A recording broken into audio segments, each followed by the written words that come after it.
Am I the a-hole for not backing my wife up when our son says she's no longer his mother? Hi, so I think my wife has single-handedly the cause of all her problems. I'm done pretending I'm at fault.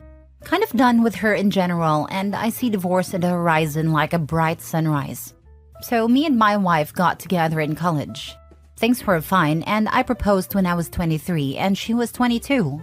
People might say that's young, and yeah, probably, but we didn't get married until we were 25 and 26. Well, she got pregnant at 24 and we had a son. I want to say, I didn't force her to have him. I told her I'd love to have him. Personally, I was ready, but if she wanted to wait a bit, I'm okay with that too. She chose to go through with the pregnancy. We started getting ready for the baby, and I told her because of our living situation, if she wants, she can go back to work and continue her career. We can afford a long-term babysitter. Our living situation is, my aunt and uncle are successful and they own a second home where we live. We just pay bills like electricity and stuff. Not bad at all, so we have extra cash. She said no. She wants to stay with our son and be a stay-at-home mom. Sure, I don't care. I'm fine with that. Bond with our baby. Well, she got PPD and didn't bond with the baby. I told her to go to therapy because this wasn't going to fly. Me bringing in 100% of the money, me paying 100% of the bills, me taking care of our baby 100% of the time that I'm at home. She didn't want to work, and she refused to care for the baby, so I had to get a babysitter every Monday through Friday anyway. I was sympathetic at first. I get it. Having a baby is difficult. But 2 years of that and you start resenting them for not doing anything and refusing to get help. Constant fighting about her doing nothing and how I'm tired of being with her. I told her at one point it was either get help or I'm divorcing her and she can go back to live with her parents at the age of 27, which they've made it aware they won't be happy with that. She went back to work but not her college degree career. No, she chose to work at the local cigarette shop store. At this point, I just didn't care. It was something good enough. I just became indifferent. We stopped being intimate. We stopped talking about anything other than our son. We're basically roommates. That's our marriage. He's now 17. Me and my wife got into it because I told her I'm done. Completely done. Our son is almost 18. He's preparing himself for college, which is completely paid for by me and his grandparents. And when he's gone, I'm gone. She freaked out. Told me I'm worthless. She wishes she never met me. She hates she got pregnant and wished she aborted our son when I told her she could. He overheard, obviously, and he came out and yelled at her and told her, "Fine, have it your way. You're not my mother anymore. Go F yourself." Well, in my opinion, reap what you sow. She's now upset he wants nothing to do with her. It's been 2 months and he does not talk to her or interact with her in any way. He works a part-time job. He buys everything he needs. He has his own car. He doesn't need her for anything. If he needs something, he asks me for extra cash for help with his car. Things like that. But he avoids her like the plague. She's mad at me and wants me to make him talk to her, and I said me and her are done, which I've made clear. I don't know what she's expecting from me. But if he's also done, then maybe she shouldn't say things she doesn't mean. If he wants to forgive, then he can. But I'm not going to make him, or even suggest that he should. He's old enough to make his own decisions and understand his feelings. I'd be hurt if my parents said that about me. I don't know if I'm the a-hole. If I am, then it is what it is. But I guess I want an outside opinion. I'm not willing to do anything different, but just want to know because her friends have been harassing me saying I'm a bad husband. Now for the top comments. Not a-hole. She's the one who said all of the hurtful things. That is on her.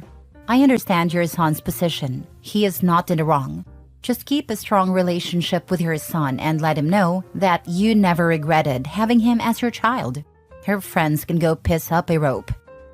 Me and my son are close. I told him I've always wanted him and I'm proud of who he is becoming as a man. I did make it clear his feelings are his own.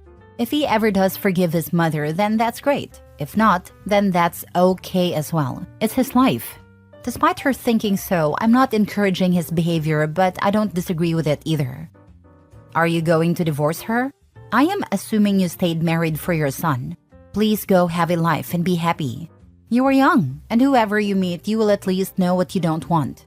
She used her words to hurt you, and lo and behold, her son heard her. What the heck does she expect him to do? What the heck does she think you can do to fix it? You didn't say it.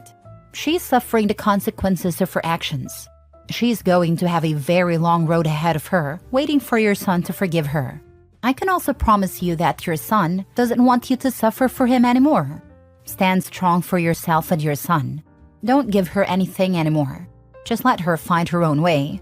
She has a college degree, so it's not like she's unable to find work in her field. You have dreams, I am sure, so begin fulfilling them now. Yeah, divorce her now, for your son. Show him you value him and will not allow him to live with that kind of resentment toward him and his home. I'm sure he has picked up on it over the years. I come from a situation like this. Staying together is not helping you or him. Your bond will be stronger if you still have some time at home with him to be a happy family unit, the two of you.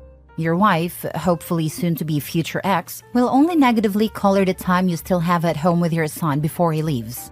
It's best to not expose him to any more emotional abuse or manipulation, and to make it clear he has a safe home with you so that he will want to come home in the future. Next story. Am I the a-hole for not sharing my trust fund with my step-siblings? I'm 17 male and my parents divorced 2 years ago. Nothing crazy happened. The marriage was just not working out. My mom remarried and I have 2 step-siblings. My dad did not. My grandfather on my dad's side is really old and he eventually drafted up a will. While he was writing it, he eventually met with me and my dad. He told us that before he died, he wanted to make sure I would be okay in the long run. So he's setting up a trust fund for me and my dad will be the trustee. I won't be accessing this trust fund until I graduate college. I'm not sure how much it is, but my dad said it's in the 6 figures. This was all planned. My grandpa wanted to make sure I was fully set up for life since I'm his only grandson and we are very close. He has no one else to leave anything to besides me and my dad. Due to the divorce, I spend half my time with my dad and half with my mom. As I mentioned before, my mom remarried someone with kids. My step-siblings are around my age, and while I get along with them okay, we're not super close. They're cool at all, and I don't have any dislike towards them, but I don't really see them as my siblings. They don't see me that way either. Recently, my mom ended up finding out about my grandpa's plans to leave me a trust fund. My stepdad and her sat me down on the couch and said we need to discuss my trust fund. They told me since I'm getting a lot of money, I should share it with my step-siblings. Their reasoning is that we're all family now, and it wouldn't be fair for me to have all this wealth while my step-siblings get nothing. They feel that since my grandpa is giving me such a valuable asset, I should use it to help everyone out.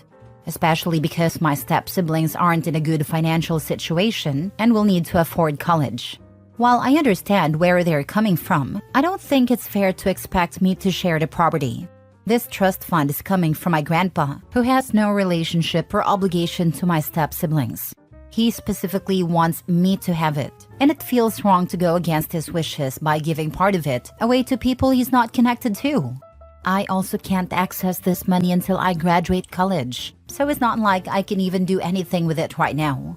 They want my money to pay for their kids' colleges, but by the time I access the money, they would have graduated college by then, or have been in their last year. Also, they're saying my step-siblings are in a bad financial situation. But this isn't completely true. They may not be able to afford a lot of colleges, but they can definitely go to a state school, and that's still really good. When I told my mom and stepdad how I felt, they got upset and said I was being selfish and not thinking of the family as a whole. They think I'm being greedy for wanting to keep everything for myself, even though I don't feel like it's their place to ask me to share something that was never meant for anyone but me. I told my dad and grandpa about it, and my grandpa was angry and called my mom and stepdad and told them that the trust fund is for me and no one else, and they have no right to it. Obviously, I'm conflicted. I don't wish anything bad on my step-siblings, but my grandpa obviously left me money to give me a head start in life. After college, that money will be super useful for investments, housing, and other stuff. If I use it to pay for my step-siblings' college, I probably won't have much left. My mom and stepdad are being cold towards me and my step-siblings have no idea what's going on. I'm starting to reconsider now because I don't want to ruin the relationship with my mom and her husband. Am I the a-hole? Not the a-hole, but tell your dad and grandpa. My guess is grandpa will bring the hammer down. I would. Pretty sure mom's request was foreseen by granddad, and a big part of the reason he set the trust up in the way he did. Definitely talk to dad and granddad. Whatever you do not share that money. Tell your father. What your mother is doing is pure manipulation and disgusting. She should be ashamed to call herself your mother. Such a disgraceful POS. Not a-hole. Involve your father.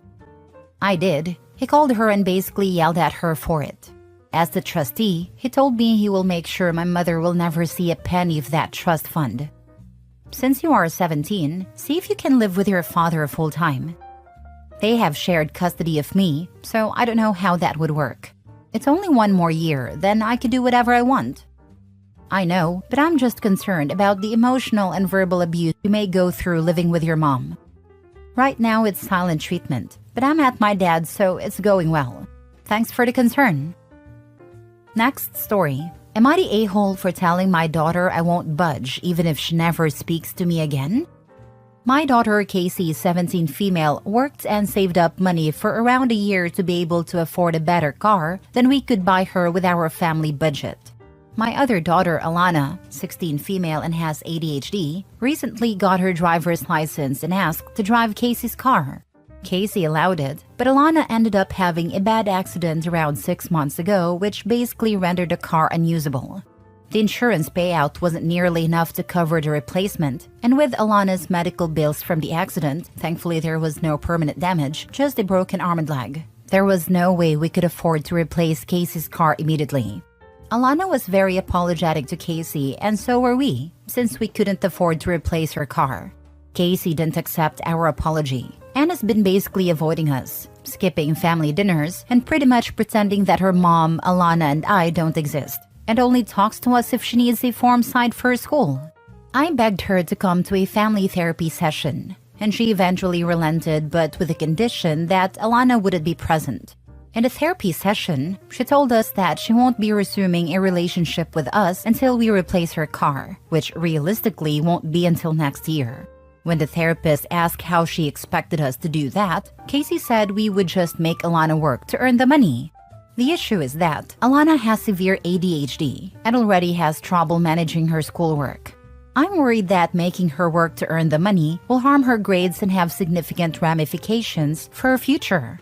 Casey said, "Well, she should have thought about that before destroying my car. I don't care. I'm not gonna speak to any of you unless I have my car replaced." I responded that she was free to avoid speaking to me for as long as she wanted to, but I'm not going to permanently harm her sister's future to get her a car earlier.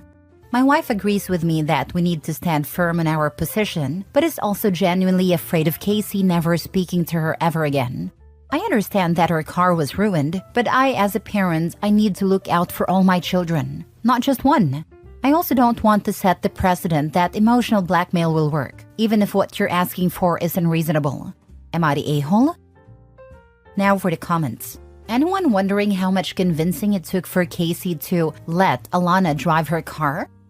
I'm not wondering. I'm already convinced that Casey allowing it was reluctant at best and coercion at worst. No convincing at all. We weren't even involved in a convo between them. You're the a-hole. As much as I doubt that you had no influence in Casey agreeing to let Alana use her car, it doesn't change the fact that Alana is responsible for working to replace the car. She needs to learn responsibility. I have a sibling who has severe ADHD and has been medicated for it for as long as I can remember. It has never impeded on his ability to hold down a job and/or be successful working and going to school. Alana is learning that there are no consequences for her actions. That is not real life. What would you expect of Alana if this was one of her friend's cars and they expected it to be replaced? Would you come up with the money, expect her to get a job, or would you tell them too bad so sad? You have an opportunity to teach her a huge lesson here. Take it. Don't risk losing one kid to mollify and favor the other. Do better. It's telling that Alana wasn't driving mom or dad's car. Wonder why? I'm with Casey on this one. You're cuddling your youngest. And you have no idea if having a job could actually help your youngest learn to manage her time. You left your oldest hanging. If Alana can get her driver's license, she can get a job. Last story. My husband considered it stealing when I sold this expensive watch to pay for our son's procedure. Am I the a-hole? My 6-year-old son had a medical issue and needed to have a procedure. My husband hasn't worked for 9 months after leaving his previous job, and my salary is barely enough to get us by. My husband bought some expensive things when he used to get paid. He had a high-paying job and saved no money, but instead bought some expensive stuff for himself. He had to sell most of it to be able to buy new clothes or get a new iPhone. He had an expensive wristwatch that he was keeping to wear at important occasions. We discussed coming up with money to pay for the procedure, and he refused to give up the watch and told me to find some other way to get the money when he knows I can't. He suggested that our son stays on meds to manage the pain till I come up with the money. But the procedure was advised as soon as possible. I just could not bear seeing my son going through so much pain, so I went ahead and sold the watch and paid for the procedure. My husband found out and immediately said that he considered this stealing and said that he won't look at me the same anymore. He didn't yell or react harshly, just kept saying that I committed theft and that I overstepped and betrayed his trust. After that, he stopped saying anything else to me, just that what I did was stealing. His family sided with him, and his mom, whom I'm not on good terms with, suggested that he either divorce me or get a lockbox to keep his stuff safe, since I stole from him before. I was so devastated by how I was treated, and thought that I was doing the right thing. Now he's making me feel like what I did was really stealing, regardless of the reason why I did what I did in his opinion. Was it really stealing? Am I the a-hole? Take up your mother-in-law's advice and divorce him. He was happy to see your son, who I presume is also his, in pain for the sake of a watch. Ask yourself what he actually contributes to the marriage or your and your son's life. He's a mooching mama's boy, and you deserve more. OP is already supporting the household on her income alone. Getting rid of the mooch will save her money on food expenses. She definitely needs to move all her income into a lockbox, aka a separate account, to stop him stealing it, if not already done that. As said, trust is blown. Not a-hole. It may or may not have been stealing legally speaking. But morally, you did the right thing. I would have done the same in your situation. Your husband suggesting jeopardizing your son's health and subjecting him to unnecessary suffering for the sake of a freaking watch is sick. I would 100% steal to pay for my son's surgery if he was sick and in pain, and I wouldn't feel bad about it. Especially if the person I was stealing from was the other parent. I mean, honestly, is it even stealing in this case? I don't think it is. I know this sounds bad, but I'd sell myself if it meant my kid wasn't in pain and save them.